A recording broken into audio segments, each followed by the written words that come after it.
Hi everyone, and welcome back to my channel. I'm so excited for today's video as it features my monthly hero card kit for November 2019.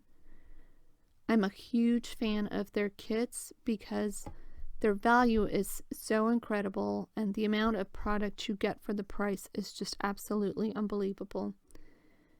And also because these kits are very versatile. Any type of crafter can incorporate them in their craft. Anyway, the main reason that I got this kit is because of that doorway fancy die that I showed you. I just simply adore this die and I could not wait to create a card with it. So here are my 8 cards that I created with the November My Monthly Hero card kit.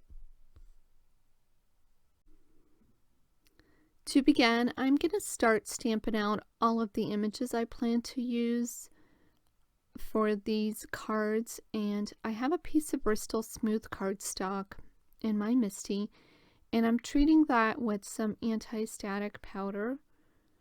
I'm using Versa fine ink to stamp out the images because I plan to first heat emboss, and then I plan to use my Zig markers to color in all these images.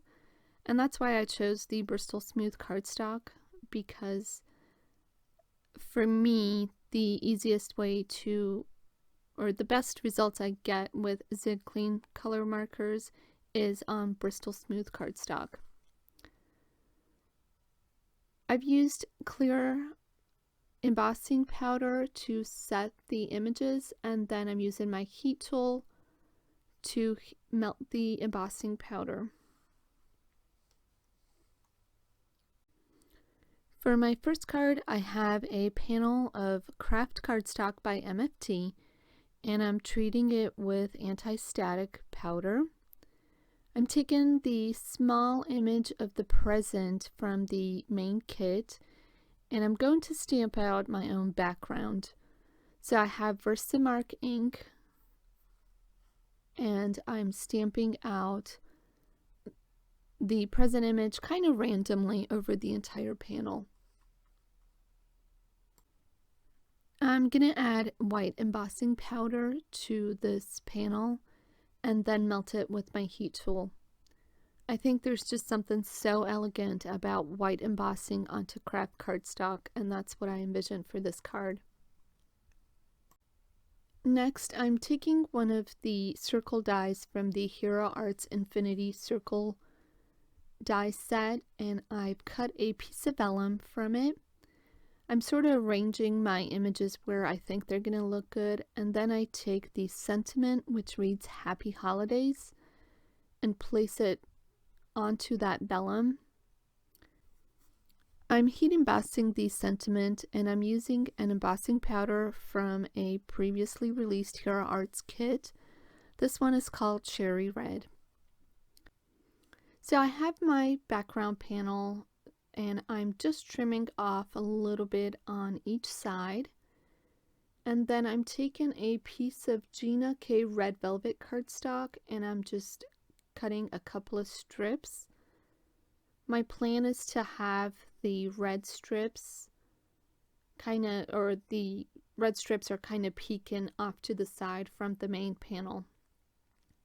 And there's no reason to cover the entire thing. I just need a little bit peeking through. Then I'm taking my main panel and I'm going to pop that up with some fun foam. And then I can add that panel to my card base. Next, I'm taking the piece of vellum and I'm kind of arranging everything where I think it's going to look good, because I have to place my focal point images onto that vellum before I can add the adhesive to secure the vellum, if that makes any sense. Anyway, I'm going to trim off a little bit of that vellum so that it sits flush against the edge of the panel. And then I'll add in the Christmas tree and one of the presents popped up on some foam tape.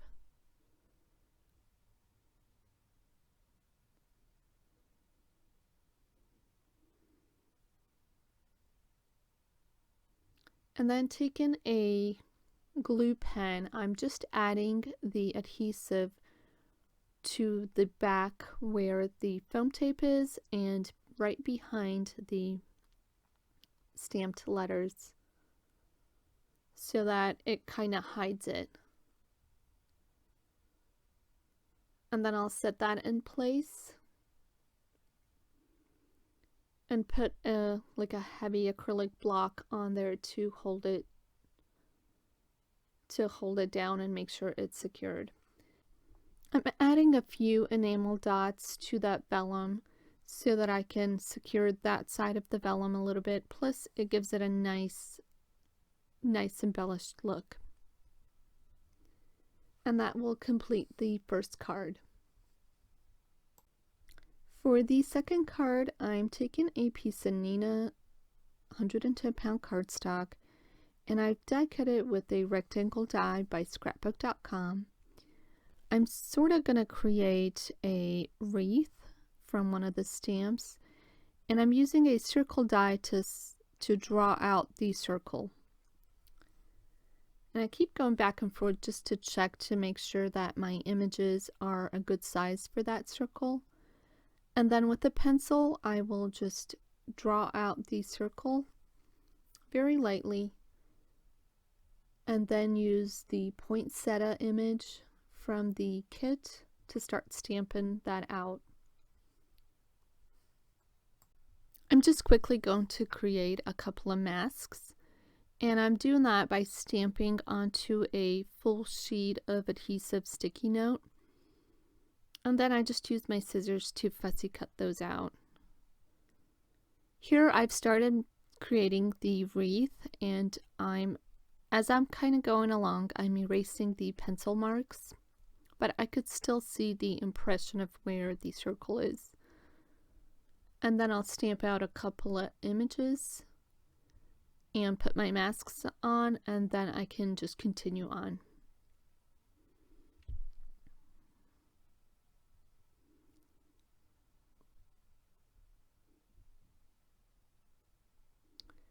This is a mono eraser, and I got a little bit of the ink and smudged it across my paper, so I'm just taking that eraser and just buffing out the marks.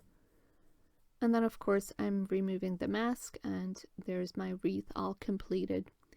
Now I will color that in, and I believe I colored it in using Copic markers. And it was just a few shades of red and a couple of greens just to quickly go over it. I'm heat embossing the sentiment onto a black piece of cardstock, which again I've treated with anti-static powder, and then I'm going to use white embossing powder to heat set that in place.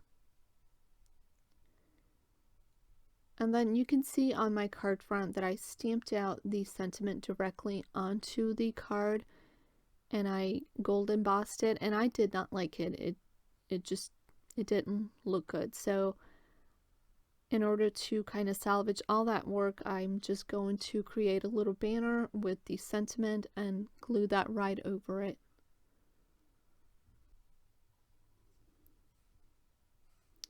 And then I'll take that main panel and I have it popped up on some foam tape, and then I can adhere it directly to a white card base.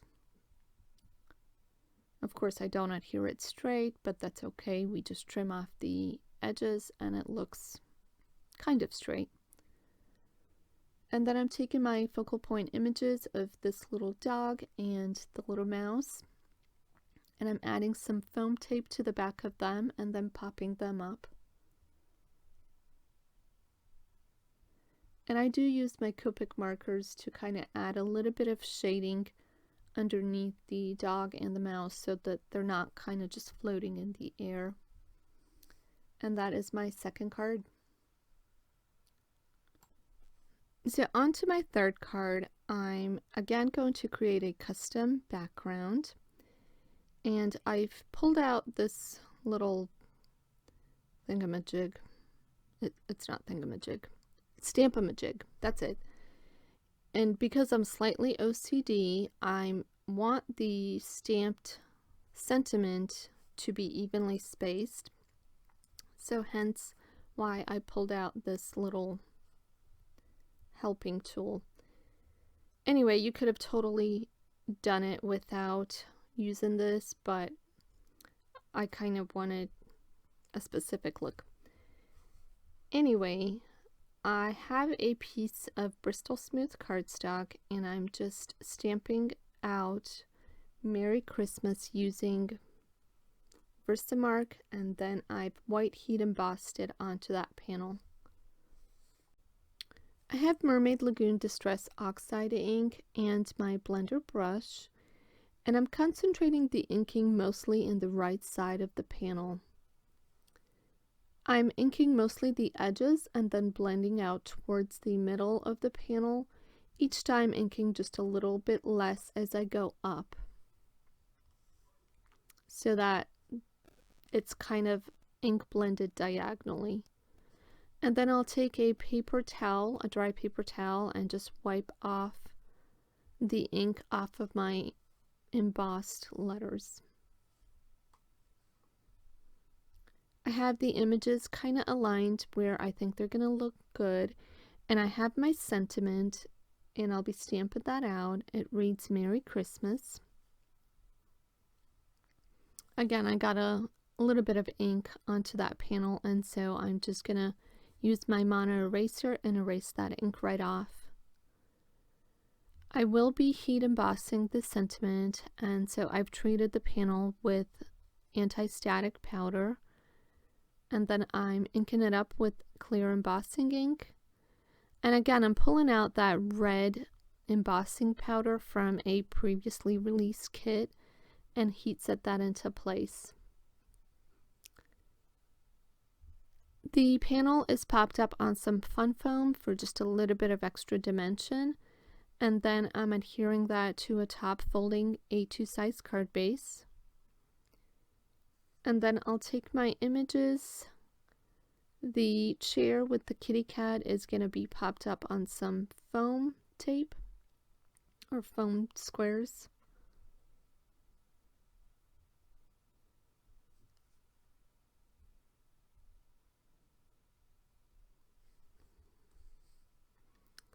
And then I'll take the clock image and adhere that directly onto the card base or the panel.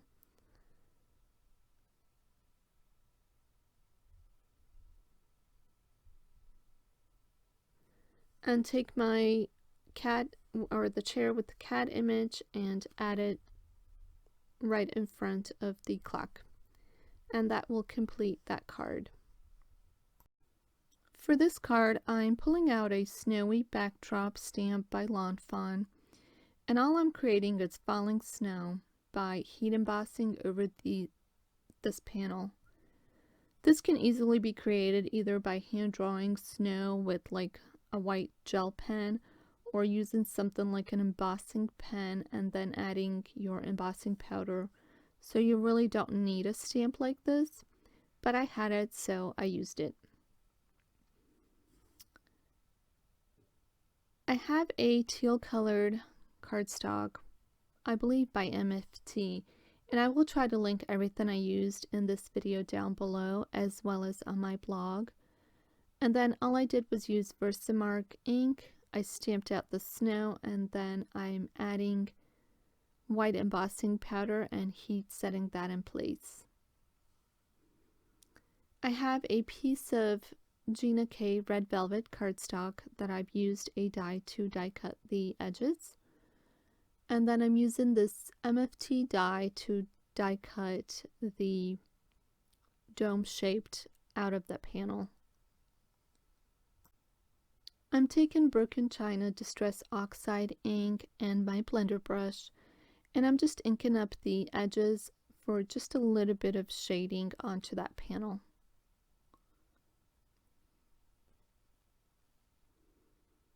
And then I took a Hill die by Lawn Fawn and die cut a piece of Bristol Smooth cardstock for my snowy banks.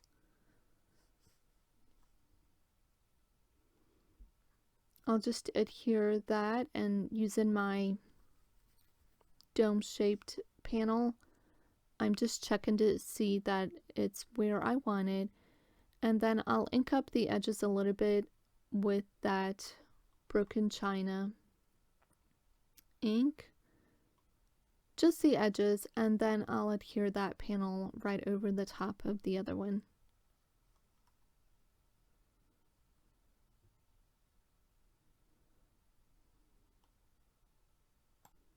I have the front panel popped up on some foam tape, and then I can adhere the backdrop right down on top of that.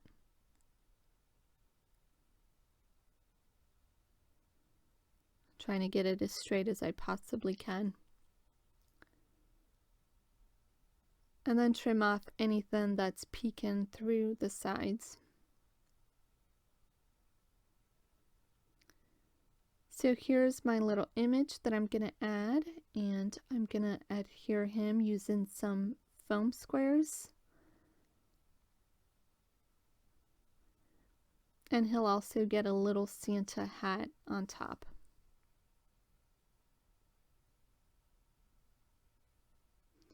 And of course at this point I realized I forgot the sentiment, so the foam tape's already on the back of it. I was a little bit concerned about heat setting the sentiment on that panel, but I found, as you'll see through the rest of the video, I continue to forget to stamp out my sentiment before I do all of that work.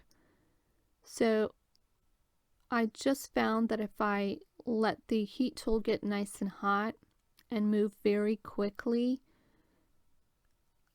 I did not melt the adhesive behind. And so I'm adding the panel to an A2 sized white card base, and that will complete this card.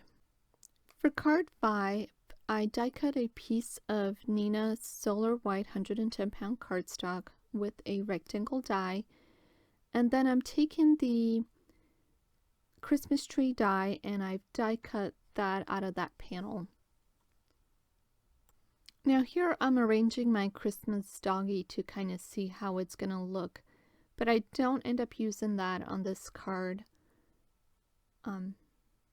It just didn't, with all that gold, that black outline didn't look good. Anyway, I'm taking my Finetech pearlescent watercolors and I'm just adding gold splatters across that entire panel.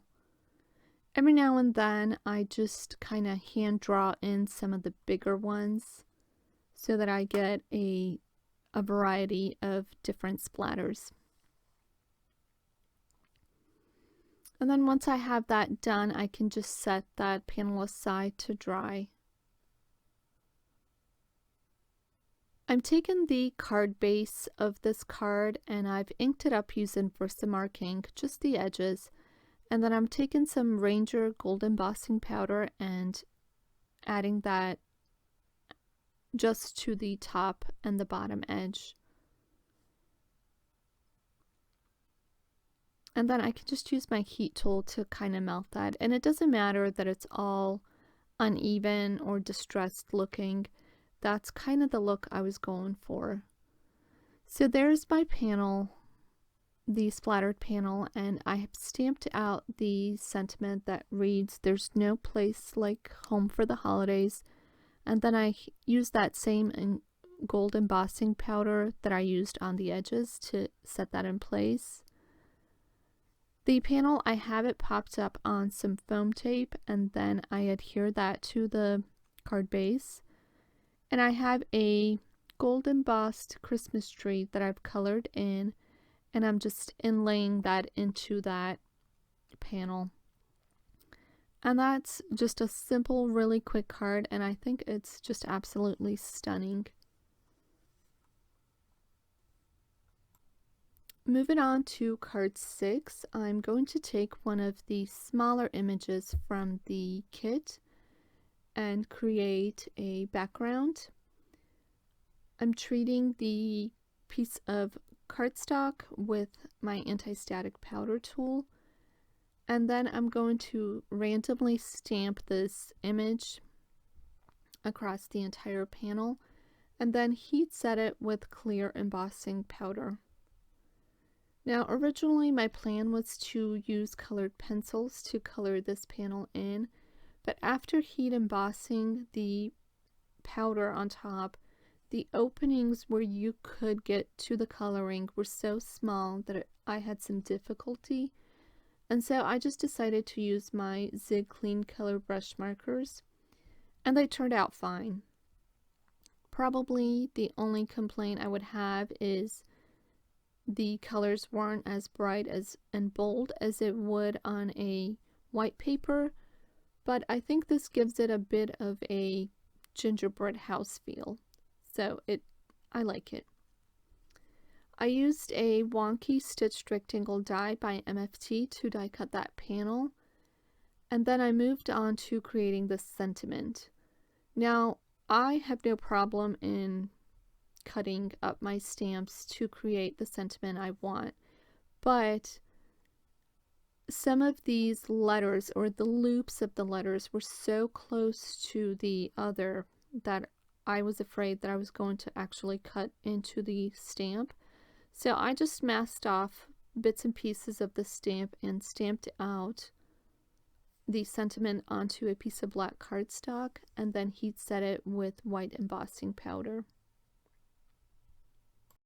I have the main panel popped up on a piece of foam tape or fun foam, and then I've adhered it to a black mat onto a white card base.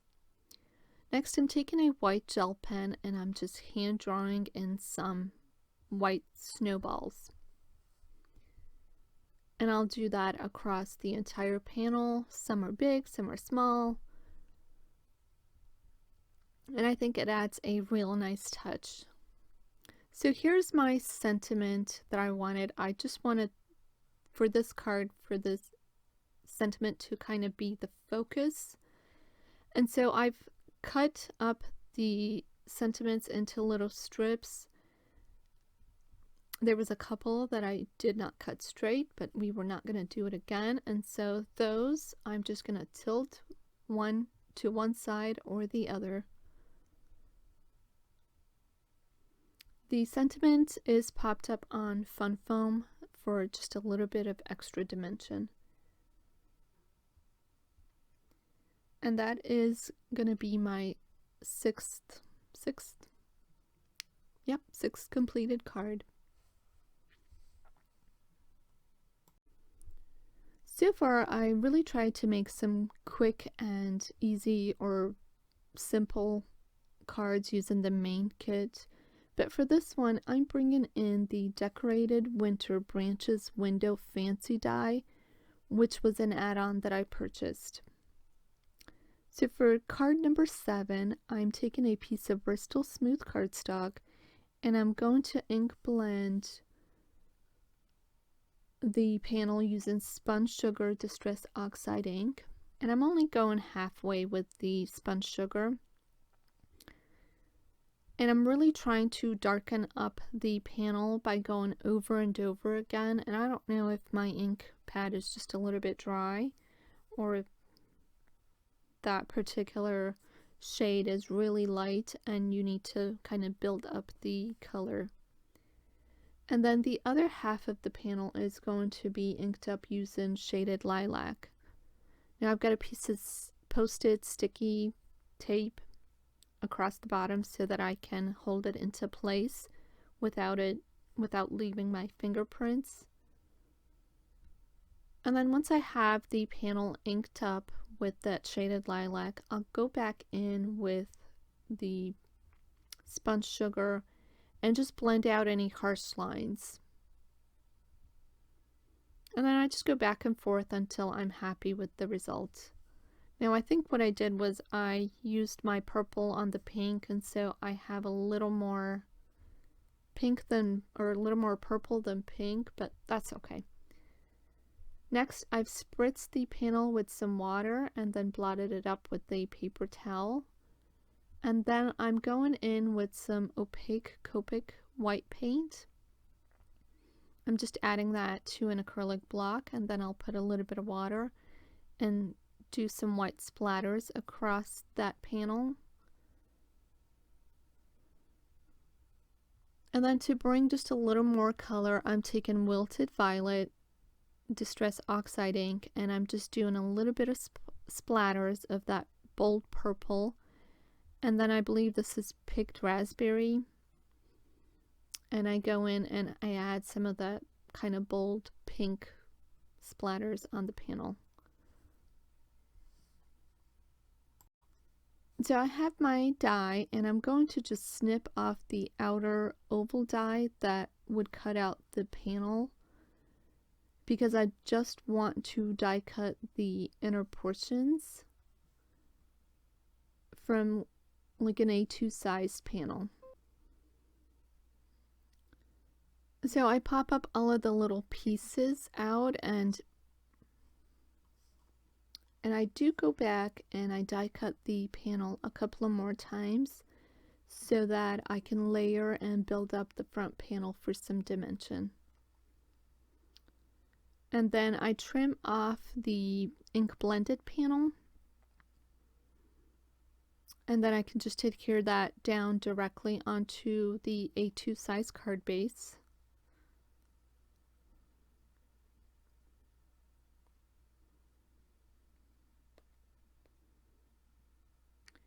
And then there's my die cut panel, and I'm just adding adhesive to the back of it, just doing a couple of little dots here and there on those kind of tiny intricate pieces, and then I'll adhere that into place.